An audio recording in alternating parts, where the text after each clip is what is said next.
Coming up on Fulton Today, Election 2020. From absentee ballots to social distance voting, how is Fulton counting the vote? We have you covered. Also, now that the county government's reopening plan is being implemented, how is COVID-19 changing how Fulton will conduct business? The county manager is with us for an update. And later, Fulton celebrates firefighters who care about the 2020 count and students who are at the top of their class. That story, plus how Fulton law enforcement agencies are working to keep the county safe on this special Fulton Today.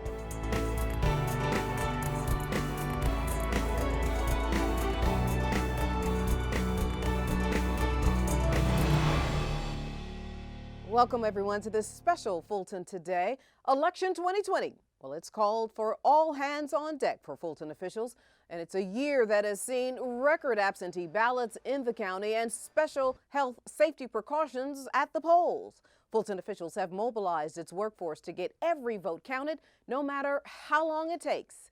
FGTV's Daryl Carver has been covering Fulton's 2020 election efforts. Daryl? Frankly, Sean, yes, a year unlike any other one that we've had here in Fulton County, especially as regards elections.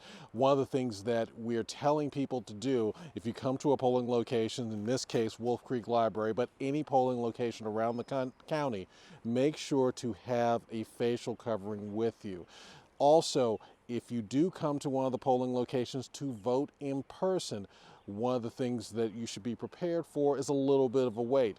They're putting 6 feet of distance between each of the voters, and in putting that distance between each of the voters, they're also limiting the number of people that are inside each polling site to a limited number of poll workers and a handful of voters at a time.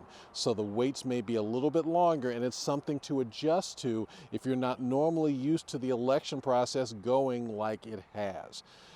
Fulton County Registration and Elections is also strongly encouraging people, if at all possible, to vote via absentee. If you're not able to vote via absentee and come out on election day, your wait will be longer.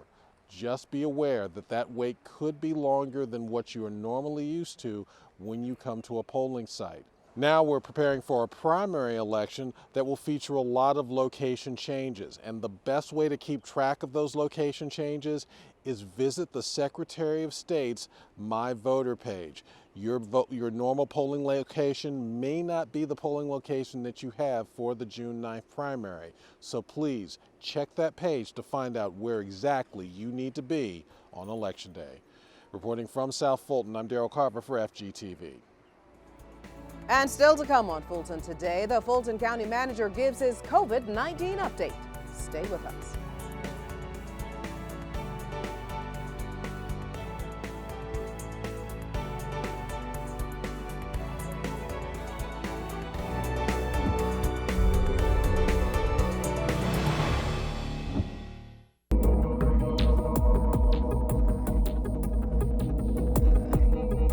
Welcome back, everyone.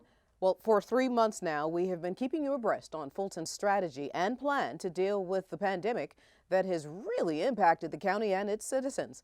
The Fulton County Manager, Dick Anderson, has been providing those updates firsthand, and he's back to join us on this special edition of Fulton Today. Sir, welcome back. Hi, Shania, and thank you for having me once again.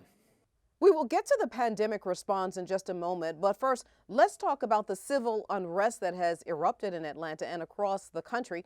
How has Fulton County been impacted? Well, I think we were all saddened by the events in Minneapolis, and certainly by the unrest that's been evident across the country, but specifically in our hometown of Atlanta and Fulton County.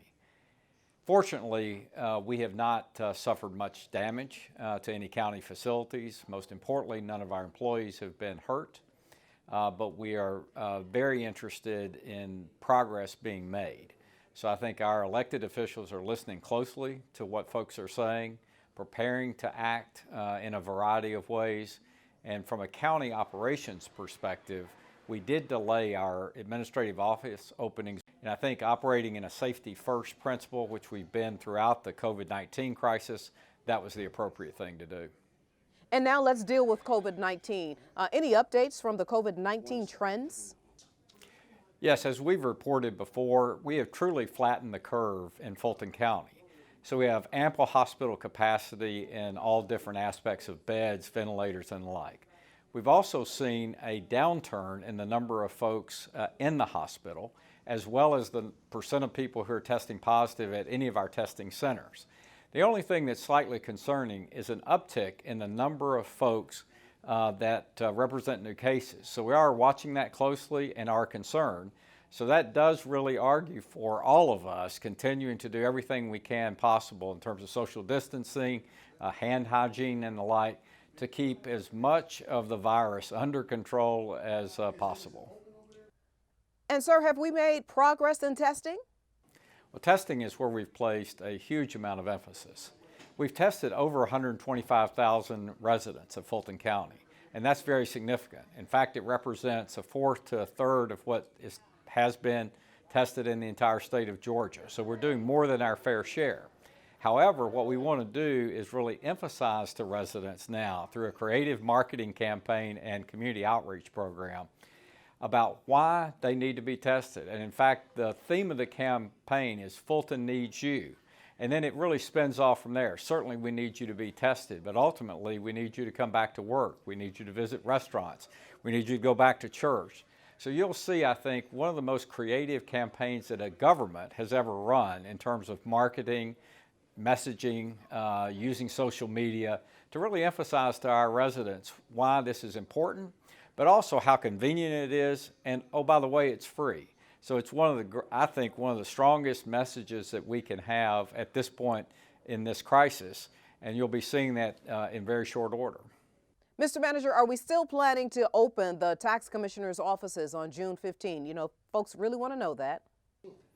Yes, we've been working very closely with our tax commissioner, Dr. Ferdinand, and his entire team. And obviously, this is a critical function that many of our residents are apprehensive about due to the date of vehicle tag expirations. We've also appealed to the governor's office to extend those tag expirations. Not sure if that'll be granted or not. We're planning to open those offices on June the 15th. And we're going to open all of them simultaneously. And in addition to that, have extended hours and even Saturday hours at a couple of the locations at Greenbrier Mall and at Maxwell Road. So we believe that if the citizens are using the kiosks, they're using all their online options, and if they realize that all of our offices are open, they will be able to handle the initial crowds. But we would suggest that everyone just simply be patient, observe again the social distancing requirements that we'll have in place, and realize that we're here to serve you. Again, Dr. Ferdinand and his team have done a great job preparing for this opening, very thoughtful in doing so, and I believe this will be very successful when we open. And for the Board of Commissioners, did the BOC approve any new initiatives at its June regular meeting? Yes, the board approved another $9 million package for community support. And the reason that that's so important and so significant is at the onset of this crisis, we approved a $10 million package to support our community. And it ranged from everything from food support for seniors to income insecurity to small business loans. And as this crisis is clearly not over, and as we look forward, emerging trends are already developing where we need to renew some of those programs, support some of those community partners that already are in the fight on the front line supporting our citizens, as well as develop new initiatives. The board approved another $9 million, so effectively doubling our commitment in terms of community support, and with some new initiatives like job training, as we think about folks going back to work, displaced from their previous job, now looking for new employment. That'll be critical and important. A new initiative focused specifically on the artist community, which have been particularly hard hit, that we think they can develop programs that will also benefit all of our citizens, so it'll be a win-win. So I'm very pleased to see that the board has approved that second round of funding. In addition to that, the board approved $2.5 million in support of our municipalities. We know that they have encountered additional expenses as they are dealing with COVID-19 in their municipalities, and we will be supporting them with financial support immediately, but then also personal protective equipment that we will be acquiring and then allocating to them on a going forward basis. So those two very significant initiatives were approved, and again, we look forward to supporting our communities and our municipalities with those incremental resources. Fulton County Manager Dick Anderson, always a pleasure having you. Thank you so much for your time. Well, Shania, thank you. I really appreciate being with you and being able to speak to you and your audience. I'm sure we'll have more information in the future, and there's never been a time like this. So again, we appreciate the ability to communicate directly and have these questions asked and answered. And thank you again, sir, for all of your efforts for the past few months. Well, you heard the manager mention the civil unrest. Fulton's law enforcement divisions have also been involved in trying to maintain the peace and safety for citizens and other public safety personnel, from providing escorts to fire departments responding to various scenes to providing support to neighboring jurisdictions. As the manager said, Fulton's theme is safety first, both in the unrest and with the pandemic. And still to come, how Fulton is celebrating some of the class of 2020. Stay with us.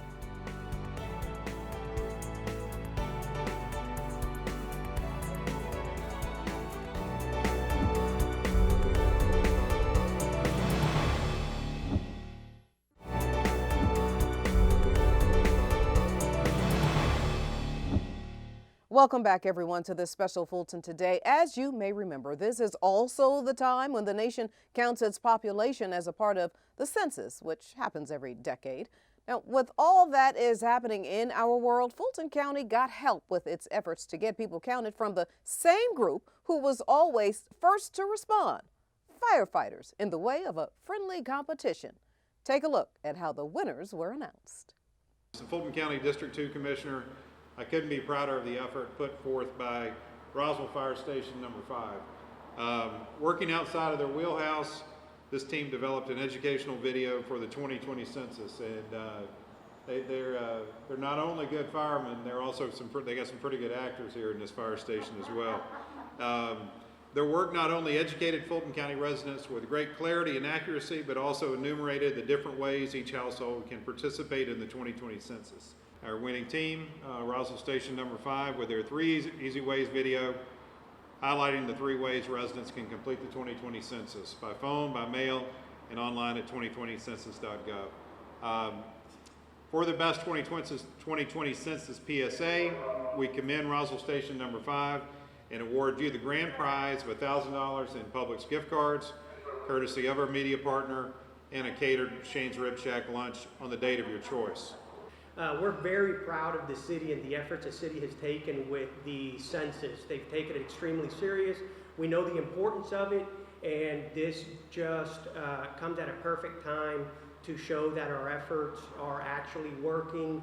We've done a lot this year to try to involve people in the census, of course, knowing the importance of it. So we truly are honored, and we thank you for this. That trophy will sit proud at the fire station, and we're very proud of this, so thank you very much. We're at about 56% now in terms of folks responding. We want to get to 100%, which is ambitious, but certainly, as Commissioner Ellis has already mentioned, it means billions of dollars. So again, thank you all for your effort. Did you know that every year, billions in federal funding go to fire departments, hospitals, and other community resources based on census data? This also enhances the fire department's ability to protect the health and safety of firefighters and the public. The City of Roswell Fire Station number 5 would like to invite you and all Fulton County residents to complete your census now. Let us show you the 3 easy ways to do yours today. Who doesn't love the internet? Go to www.2020census.gov and complete yours online. You can even use your phone. You can even do this in 14 different languages. Call the number below for English. Call the number below for Spanish. If the first 2 aren't easy enough, check your mail regularly for a paper questionnaire. Fill it out in blue or black ink and send it back with the envelope provided.